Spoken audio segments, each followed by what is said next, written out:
ചികിത്സയിൽ ഒന്നാമനാവാൻ പുതിയ ചികിത്സാ സജ്ജീകരണങ്ങൾ ഒരുക്കി ഒറ്റപ്പാലം താലൂക്ക് ആശുപത്രി. ഒറ്റപ്പാലം താലൂക്ക് ആശുപത്രിയിൽ അൾട്രാസൗണ്ട് സ്കാനിംഗ് വിപുലീകരിക്കാനും അതിനോടൊപ്പം പുതിയ CT സ്കാൻ ആരംഭിക്കാനും തീരുമാനമായി. കഴിഞ്ഞ ദിവസം ചേർന്ന ഹോസ്പിറ്റൽ മാനേജ്മെന്റ് കമ്മിറ്റിയിലാണ് തീരുമാനം. സ്വകാര്യ ആശുപത്രികളിൽ 3000 മുതൽ 7000 വരെ തുക ഈടാക്കുന്ന CT സ്കാൻ 1500 രൂപയ്ക്കുള്ളിൽ നൽകിക്കൊണ്ട് രോഗികൾക്ക് സ്കാനിംഗ് എടുക്കാനുള്ള സംവിധാനമാണ് ഒരുക്കുന്നത്.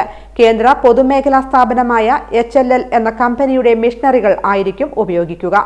കൂടാതെ വൈകുന്നേരം 6 മണി വരെ പ്രവർത്തിക്കുന്ന എക്സ്റേ യൂണിറ്റ് 24 മണിക്കൂർ പ്രവർത്തിക്കാനും കഴിഞ്ഞ ദിവസം ചേർന്ന HMCയിൽ തീരുമാനമായതായി നഗരസഭാ ചെയർപേഴ്സൺ ജാനകി ദേവി പറഞ്ഞു. ഒറ്റപ്പാലം താലൂക്ക് ആശുപത്രിയുടെ മാനേജ്മെന്റ് കമ്മിറ്റി കൂടുകയുണ്ടായി.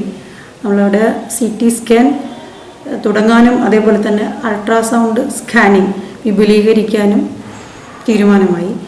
HLL എന്ന കമ്പനി മുഖാന്തരം നടപ്പിലാക്കാനാണ് തീരുമാനിച്ചിട്ടുള്ളത്. അതേപോലെ തന്നെ ഇപ്പോൾ മഴക്കാലം വരികയാണ്, ഇനി പനി കൂടുതൽ വരും. അപ്പോൾ ഒരു ഡോക്ടറെ HMC വെക്കാൻ വേണ്ടി തീരുമാനിച്ചിട്ടുണ്ട്. ഒരു ഡോക്ടറെ നമ്മുടെ നഗരസഭയുടെ ഫണ്ടിൽ ഉൾപ്പെടുത്തിയിട്ട് ഇപ്പോൾ അവിടെ വെച്ചിട്ടുണ്ട്. അതേപോലെ തന്നെയാണ് ക്ഷയരോഗികൾക്ക് 6 മാസത്തെ ചികിത്സ പരിപൂർണമായി ഫ്രീ ആയിട്ട് ചെയ്യാൻ കൂടി തീരുമാനമായിട്ടുണ്ട്. നിലവിൽ എക്സ്റേ യൂണിറ്റ് നമ്മുടെ പഴയ ബിൽഡിങ്ങിലാണ്, ഇപ്പോൾ പുതിയ ബിൽഡിങ്ങിലേക്ക് മാറ്റും.